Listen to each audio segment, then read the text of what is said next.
Mr. Nunes. Thank you. Welcome, Director. As a former FBI director, you'd agree that the FBI is the world's most capable law enforcement agency. I would say yes. The FBI claims the counterintelligence investigation of the Trump campaign began on July 31st, 2016. But in fact, it began before that. In June 2016, before the investigation officially opened, Trump campaign associates Carter Page and Stephen Mueller, a current Trump advisor, were invited to attend a symposium at Cambridge University in July 2016.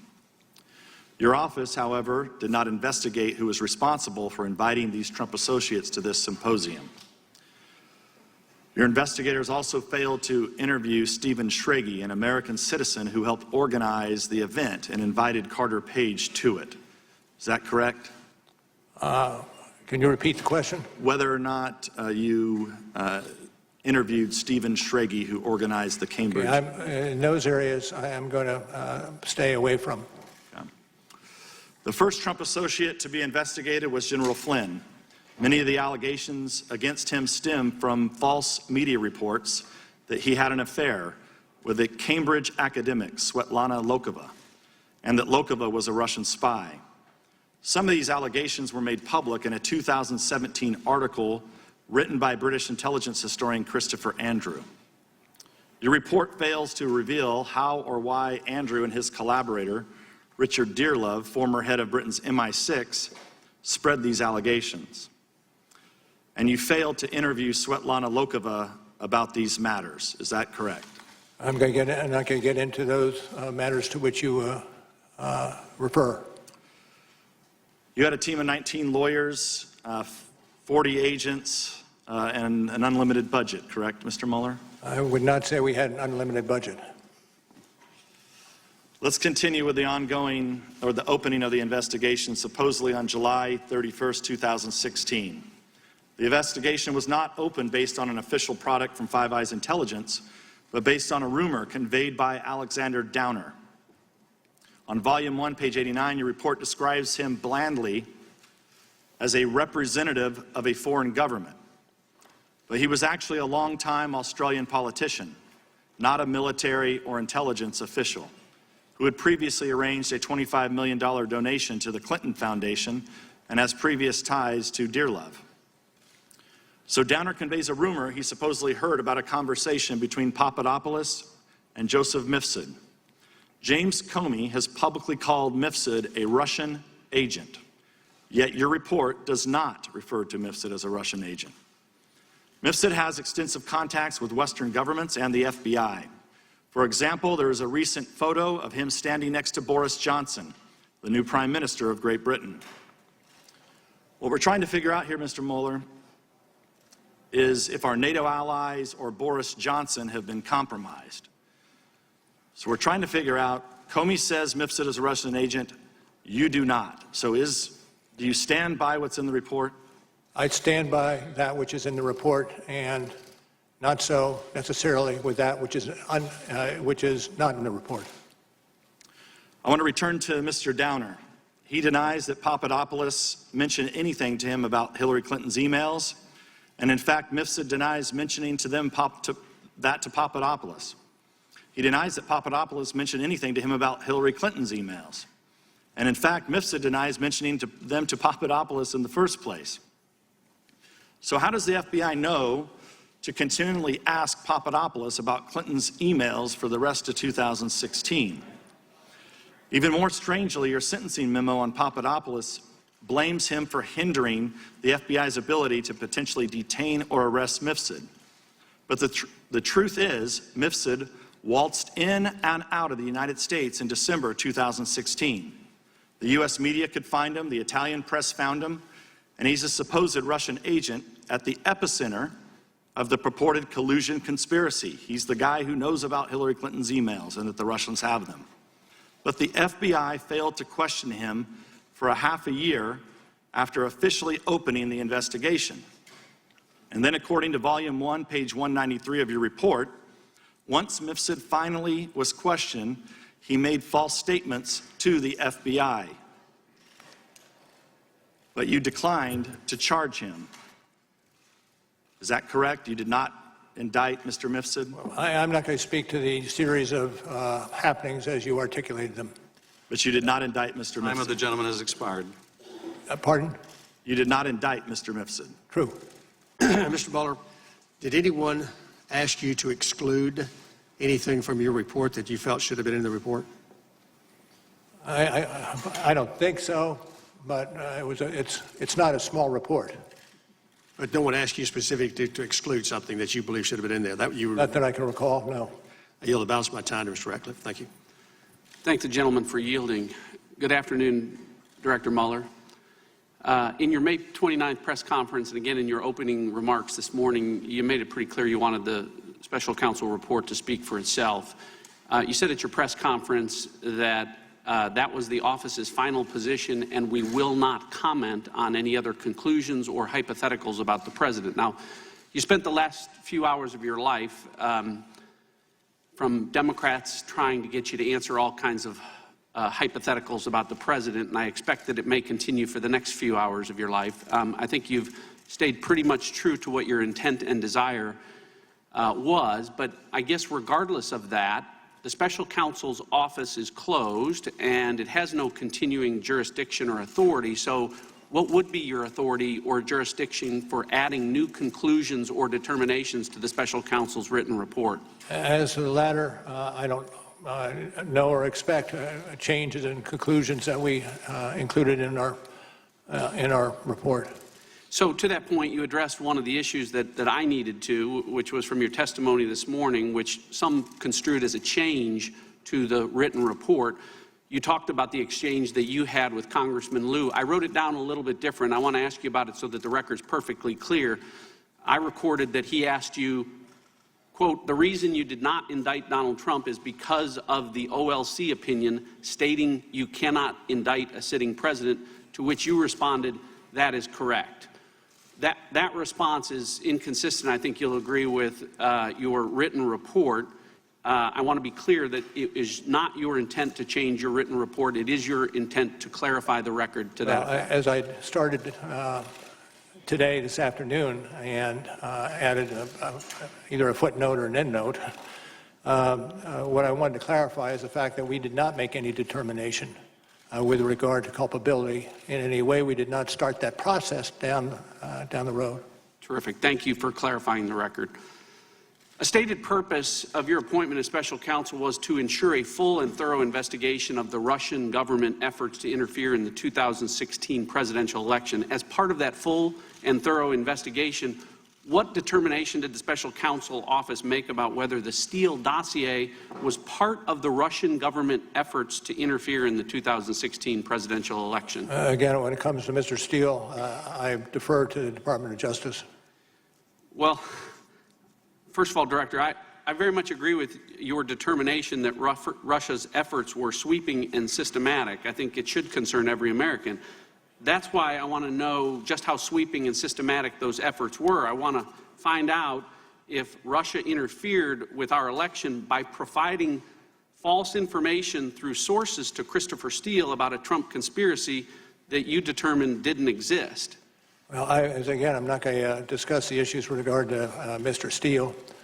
And in terms of a portrayal of the conspiracies, we returned 2 indictments in the computer crimes arena, one GRU and another active measures, in which we lay out in excruciating detail what occurred in those 2 rather large conspiracies. I agree with respect to that, but why this is important is an application and 3 renewal applications were submitted by the United States government to spy or surveil on Trump campaign Carter associate, or Carter Page, and on all 4 occasions, the United States government submitted the Steele dossier as a central piece of evidence with respect to that. Now, the basic premise of the dossier, as you know, was that there was a well-developed conspiracy of cooperation between the Trump campaign and the Russian government, but the special counsel investigation didn't establish any conspiracy, correct? Well, what I can tell you is that the events that you are characterizing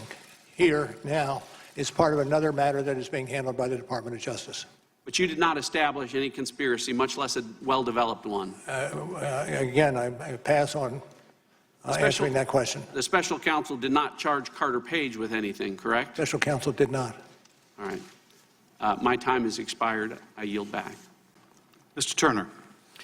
Mr. Mueller, I have your opening statement, and in the beginning of your opening statement, you indicate that pursuant to Justice Department regulations that you submitted a confidential report to the Attorney General at the conclusion of the investigation. What I'd like you to confirm is the report that you did, that is the subject matter of this hearing, was to the Attorney General. Yes. Now, you also state in this opening statement that you threw overboard the word collusion because it's not a legal term. You would not conclude because collusion was not a legal term. Well, it depends on how you want to use the word. In the general parlance, people can think of it that way, but if you're talking about in the criminal statute arena, you can't, because it really it's much more aptly and accurately described as conspiracy. Right, so your words are it's not a legal term, so you didn't put it in your conclusion, correct? That's what your opening statement is. Mr. Mueller, I want to talk about your powers and authorities. Now, the Attorney General in the appointment order gave you powers and authorities that reside in the Attorney General. Now, the Attorney General has no ability to give you powers and authority greater than the powers and authority of the Attorney General, correct? No, I don't believe, I think that is correct. Mr. Mueller, I want to focus on one word in your report. It's the second to the last word in the report. It's exonerate. The report states, accordingly, while this report does not conclude that the president committed a crime, it does not exonerate him. Now, in the judiciary hearing, in your prior testimony, you've already agreed with Mr. Radcliffe that exonerate is not a legal term, that there is not a legal test for this. So I have a question for you, Mr. Mueller. Mr. Mueller, does the Attorney General have the power or authority to exonerate? Now, what I'm putting up here is the United States Code. This is where the Attorney General gets his power, and the Constitution, and the annotated cases of these, which we've searched. We even went to your law school, because I went to Case Western, but I thought maybe your law school teaches it differently, and we got the criminal law textbook from your law school. Mr. Mueller, nowhere in these, because we had them scanned, is there a process or description on exonerate. There's no office of exoneration at the Attorney General's office. There's no certificate at the bottom of his desk. Mr. Mueller, would you agree with me that the Attorney General does not have the power to exonerate? I'm going to pass on that. Why?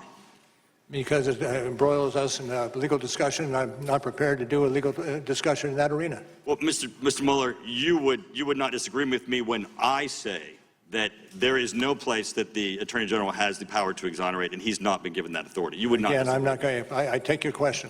Great. Well, the one thing that I guess is that the Attorney General probably knows that he can't exonerate either. And that's the part that kind of confuses me. Because if the Attorney General doesn't have the power to exonerate, then you don't have the power to exonerate, and I believe he knows he doesn't have the power to exonerate. And so this is the part that I don't understand. If your report is to the Attorney General, and the Attorney General doesn't have the power to exonerate, and he does not, and he knows that you do not have that power, you don't have to tell him that you're not exonerating the president. He knows this already. So then that kind of changed the context for the report. No, we included in the report for exactly that reason. He may not know it, and he should know it. So you believe that the Attorney Bill Barr believes that somewhere in the hallways of the Department of Justice there's an office of exoneration? No, that's not what I said. Well, I believe he knows, and I don't believe you put that in there for Mr. Barr. I think you put that in there for exactly what I'm going to discuss next, and that is, so the Washington Post yesterday, when speaking of your report, the article said Trump could not be exonerated of trying to obstruct the investigation itself. Trump could not be exonerated. Now, that statement is correct, Mr. Mueller, isn't it, in that no one can be exonerated? The reporter wrote this. This reporter can't be exonerated. Mr. Mueller, you can't be exonerated. In fact, in our criminal justice system, there is no power or authority to exonerate. Now, this is my concern, Mr. Mueller. This is the headline on all of the news channels while you were testifying today. Mueller, Trump was not exonerated. Now, Mr. Mueller, what you know is that this can't say Mueller exonerated Trump, because you don't have the power or authority to exonerate Trump. You have no more power to declare him exonerated than you have the power to declare him Anderson Cooper. So the problem that I have here is that since there's no one in the criminal justice system that has that power, the president pardons, he doesn't exonerate. Courts and juries don't declare innocent, they declare not guilty. They don't even declare exoneration. The statement about exoneration is misleading, and it's meaningless, and it colors this investigation one word out of the entire portion of your report, and it's a meaningless word that has no legal meaning, and it has colored your entire report. Time of the gentleman has I yield expired. back. Thank you, Mr. Chairman. Thank you, Mr. Mueller, for being here today. Mr. Mueller, is it accurate to say your investigation found no evidence that members of the Trump campaign were involved in the theft or publication of Clinton campaign-related emails?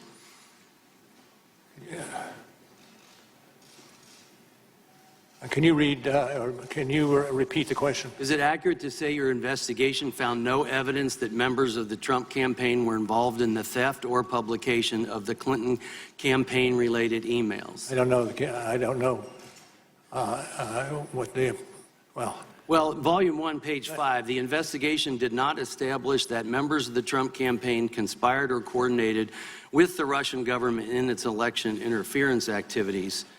So it would therefore be inaccurate, based on this, to describe that finding as open to doubt, that finding being that a Trump campaign was involved with theft or publication of the Clinton campaign emails.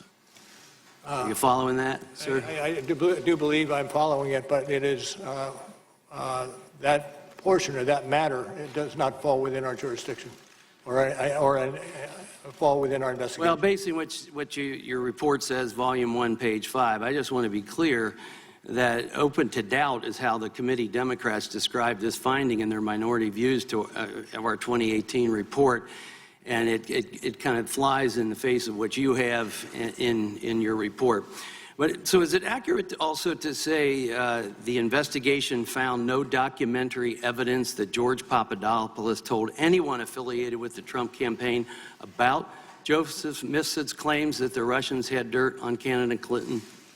Let me turn that over to Mr.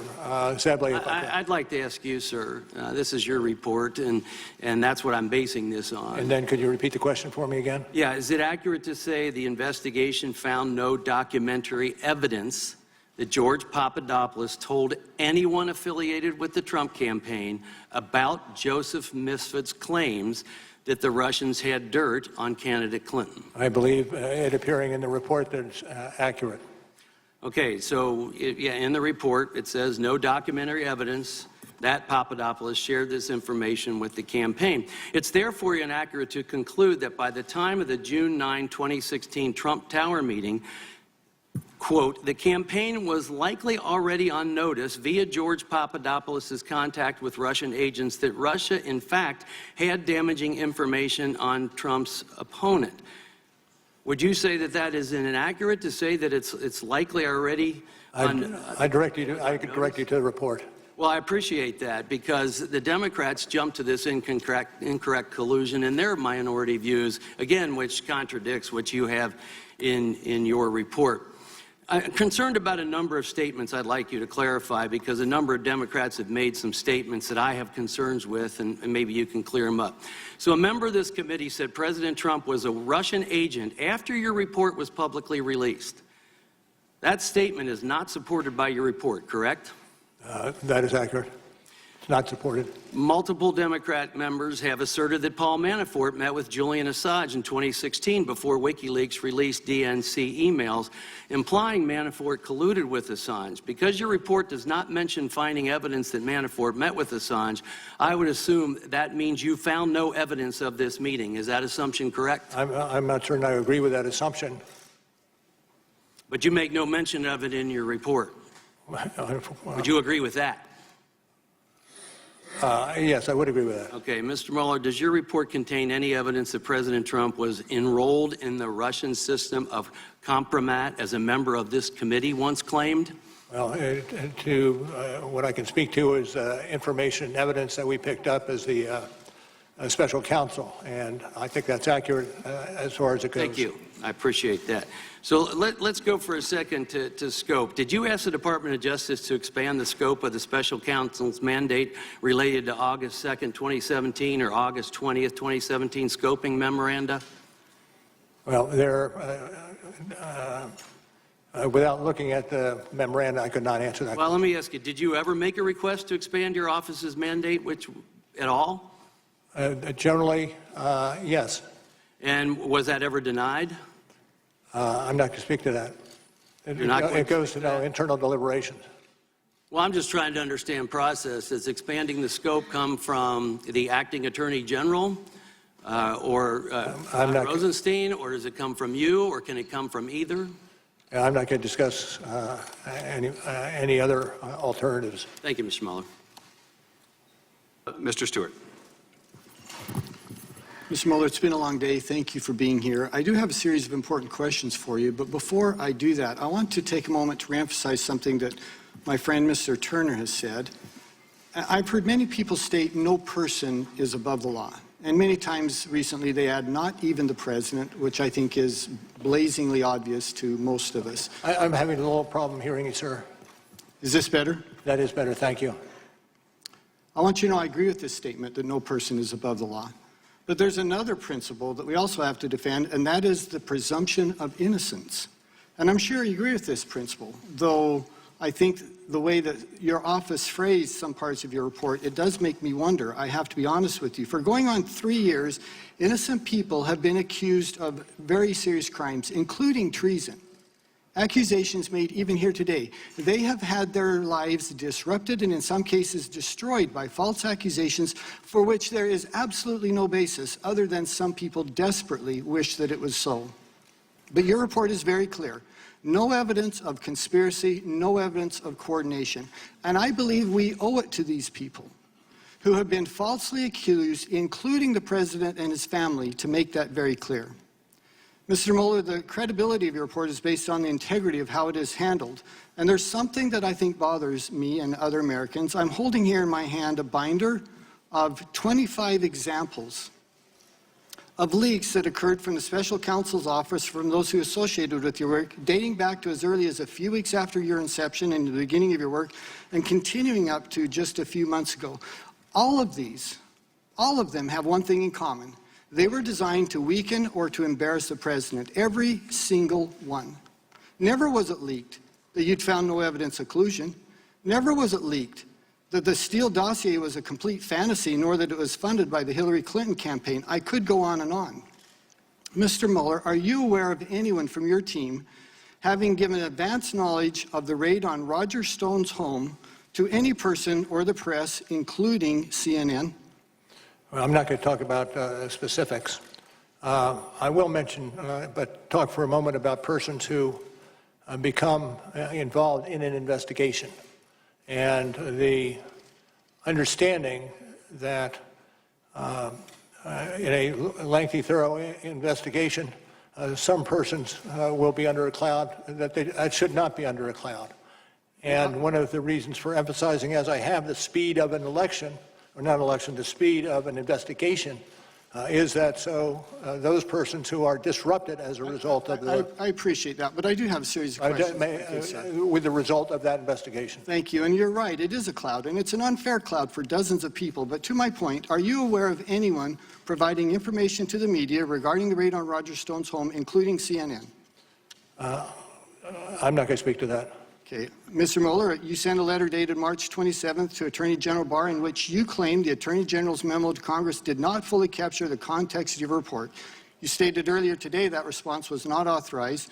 Did you make any effort to determine who leaked this confidential letter? No, and I'm not certain. This is the letter of March 27th? Yes, sir. Okay, I'm not certain when it was publicized. I didn't know it was publicized, but I do not believe we would be responsible for the leaks. Well, I do believe that we have done a good job in assuring that no leaks occur.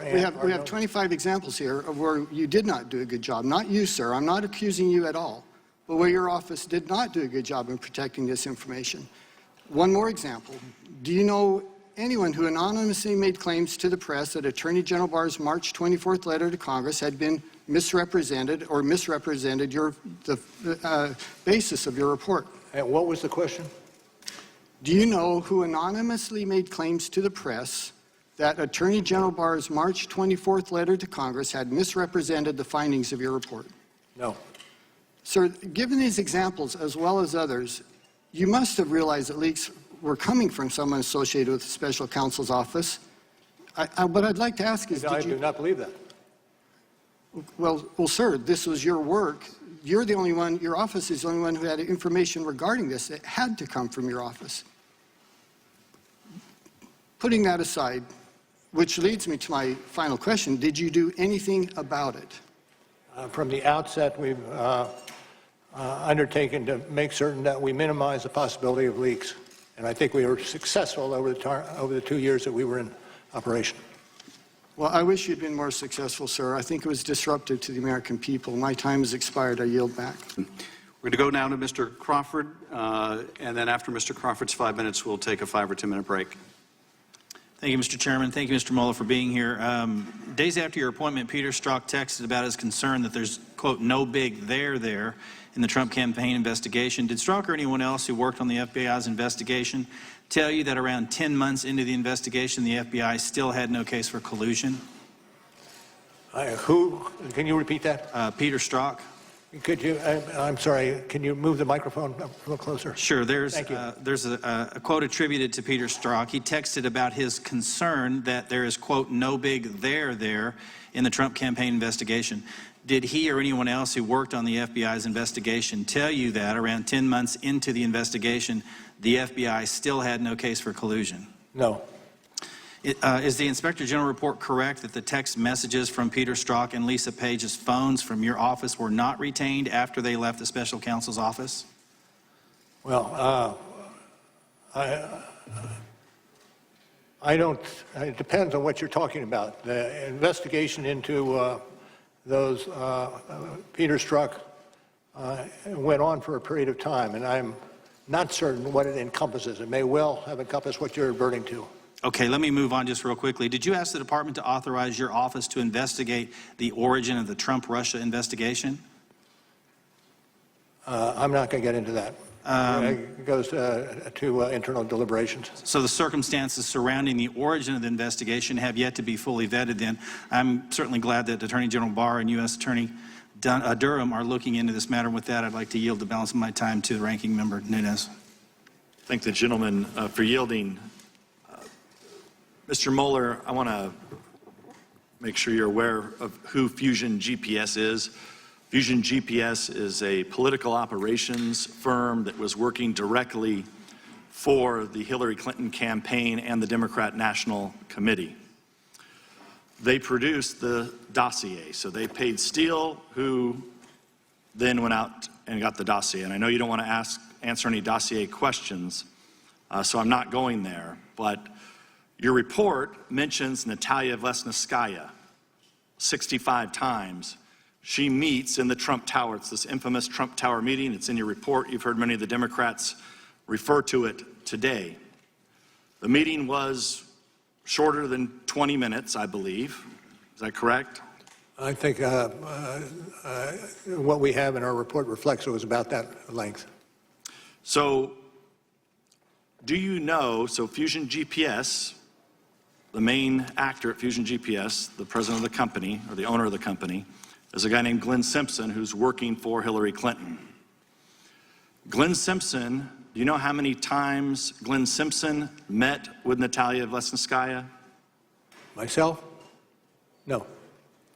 Would it surprise you that the Clinton campaign dirty ops arm met with Natalia Vesnitskaya more times than the Trump campaign did? Well, this is an area that I'm not going to get into, as I indicated at the outset. Did you ever interview Glenn Simpson? Again, I'm going to pass on that. According to, I'm going to change topics here. According to notes from the State Department official Kathleen Kavalak, Christopher Steele told her that former Russian intelligence head Trubnikov and Putin advisor Surkov were sources for the Steele dossier.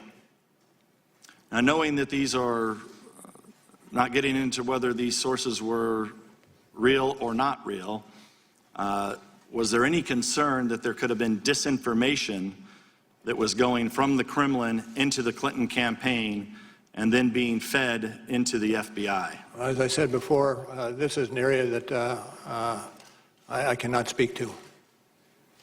Is that because it's not in the report, or or because of an ongoing Internal investigation? deliberations, other proceedings, and the like. Okay. When Andrew Weissman and Zaneb Ahmed joined your team, were you aware that Bruce Orr, Department of Justice top official, directly briefed the dossier allegations to them in the summer of 2016? Again, I'm not going to speak to that issue.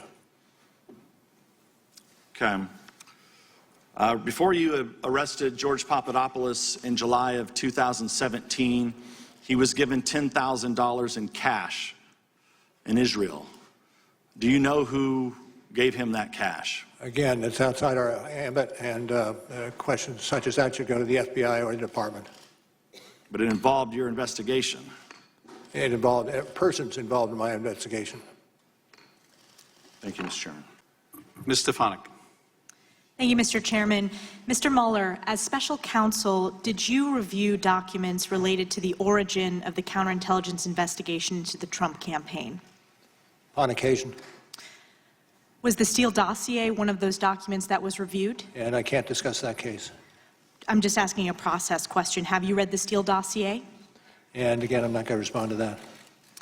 You were tasked as special counsel to investigate whether there was collusion between Russia and the Trump campaign associates to interfere with the 2016 election.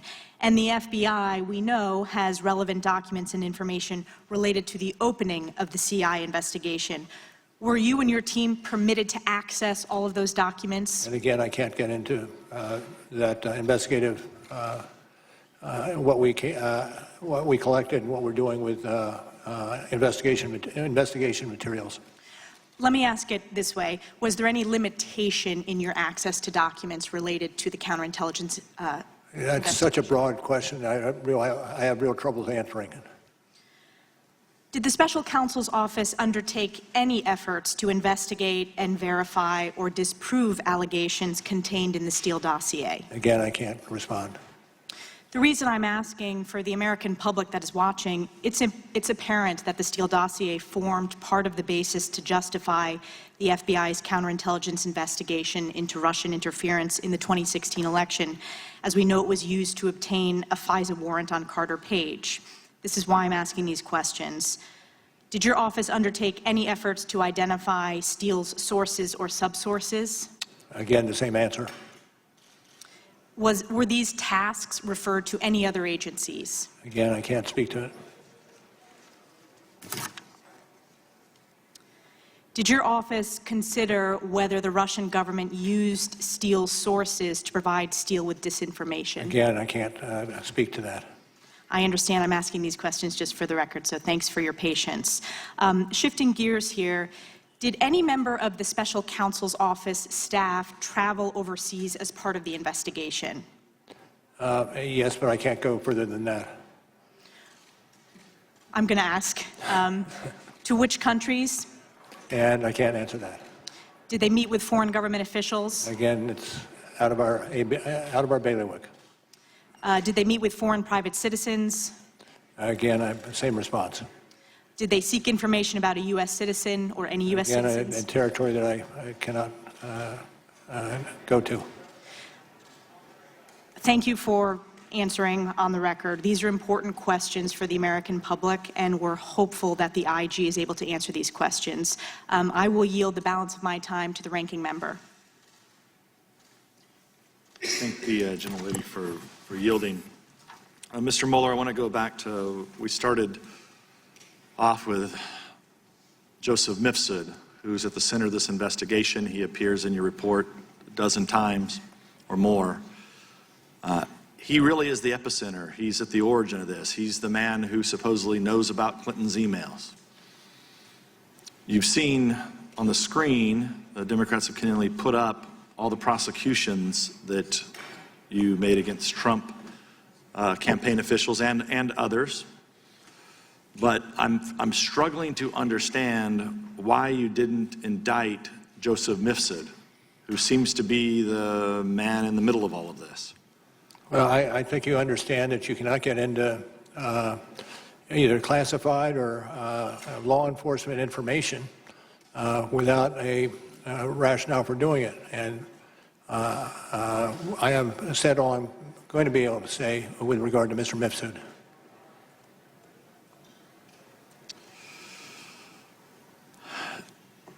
Were you aware of Kathleen Kavalek's involvement, that she had met with Ms. Steele, the State Department official? Again, I can't respond to that question. It's outside my jurisdiction. Okay. The Carter Page FISA warrant was re-upped 3 times. The last time it was re-upped was under your watch. So were you in the approval process of that last time that the Carter Page warrant was? Well, I can't speak specifically about that warrant, but if you ask, was I in the approval chain, the answer is no. Okay, that's very helpful. Thank you, Mr. Chairman. Yield back. Mr. Hurd. Thank you, Mr. Chairman. Director Mueller, you've been asked many times this afternoon about collusion, obstruction of justice, and impeachment in the Steele dossier, and I don't think your answers are going to change if I ask you about those questions. So I'm going to ask about a couple of press stories, because a lot of what the American people have received about this have been on press stories, and some of that has been wrong, and some of those press stories have been accurate. On April 13th, 2018, McClatchy reported that you had evidence Michael Cohen made a secret trip to Prague during the 2016 presidential election. I think he told one of the committees here in Congress that was incorrect. Is that story true? I can't go into it. Got you. On October 31st, 2016, Slate published a report suggesting that a server at Trump Tower was secretly communicating with Russia's Alpha Bank, and I quote, akin to what criminal syndicates do. Do you know if that story is true? Do not. Do not. You do not? Know whether it's true. So did you not investigate these allegations which are suggestive of potential Trump-Russia? Because I believe it's not true doesn't mean it would not be investigated. It may well have been investigated, although my belief at this point is not true. Good copy. Thank you. As a former CIA officer, I want to focus on something I think both sides of the political aisle can agree on. That is, how do we prevent Russian intelligence and other adversaries from doing this again?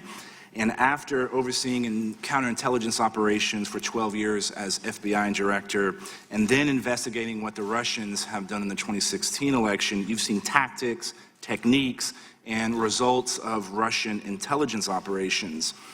Our committee made a recommendation that the FBI should improve its victim notification process when a person, entity, or campaign has fallen victim to active measures of attack. Would you agree with this? It sounds like a worthwhile endeavor. I will tell you, though, that the ability of our intelligence agencies to work together in this arena is perhaps more important than that.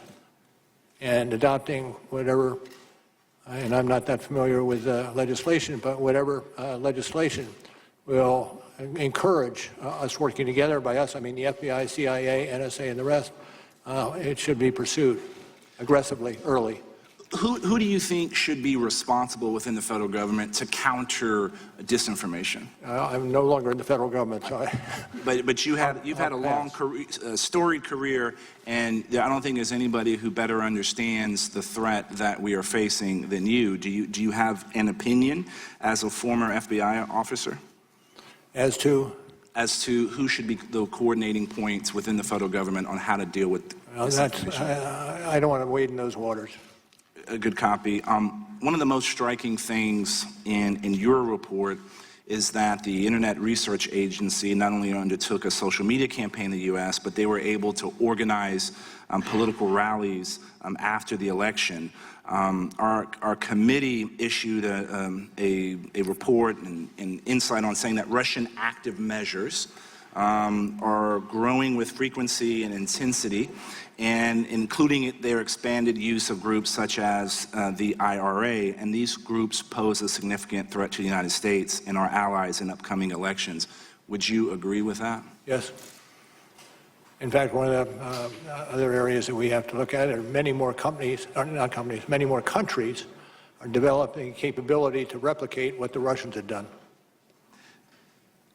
You alluded to making sure all the elements of the federal government should be working together. Do you have a suggestion on a strategy to do that to counter this disinformation? Not overarching it. Is this, in your investigation, did you think that this was a single attempt by the Russians to get involved in our election, or did you find evidence to suggest they'll try to do this again? No, it wasn't a single attempt. They're doing it as we sit here. And they expect to do it during the next campaign.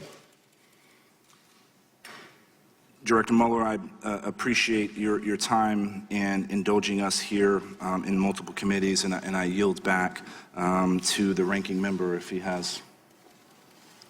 I yield back to the chairman. Mr. Ratcliffe.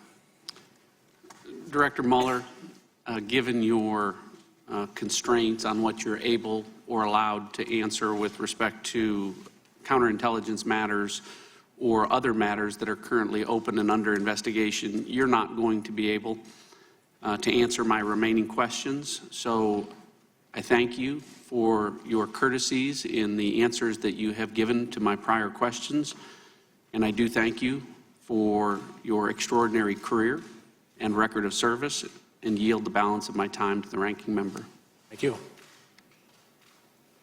Thank you, Mr. Ratcliffe and Mr. Mueller. Let me associate my words with Mr. Ratcliffe.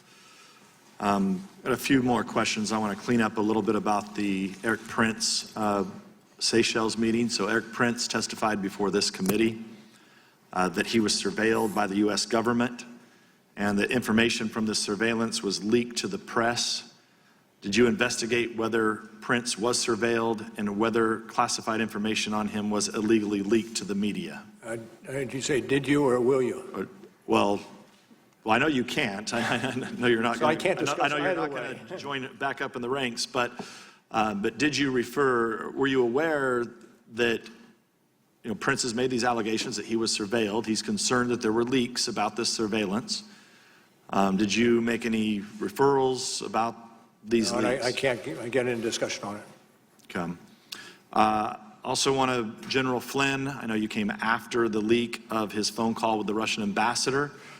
Your time at FBI, it would be a major scandal, wouldn't it, for the leak of the National Security Advisor and anyone.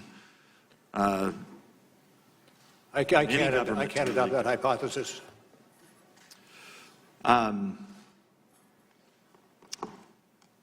Did your report name any people who were acting as U.S. government informants or sources without disclosing that fact?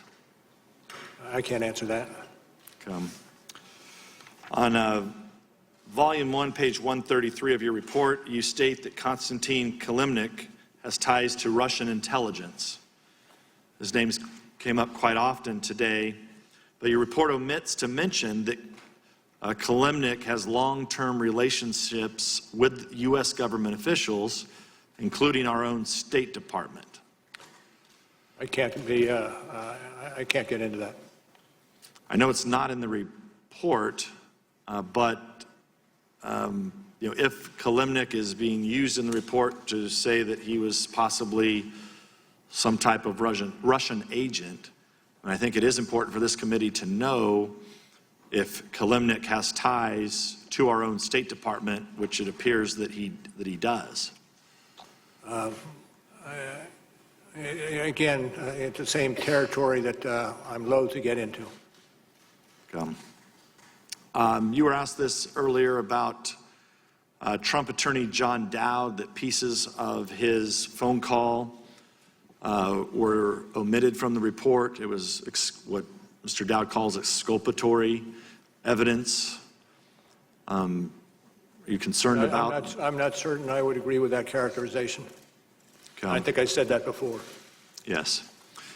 An American citizen from the Republic of Georgia, who your report misidentifies as a Russian, claims that your report omitted parts of a text message he had with Michael Cohen about stopping the flow of compromising tapes of Donald Trump. In the omitted portions, he says he did not know what the tapes actually showed. Was that portion of the exchange left out of the report for a reason? No, we got an awful lot into the report, but we did not get every intersection or conversation and the like. So I am not familiar with that particular episode you're talking about.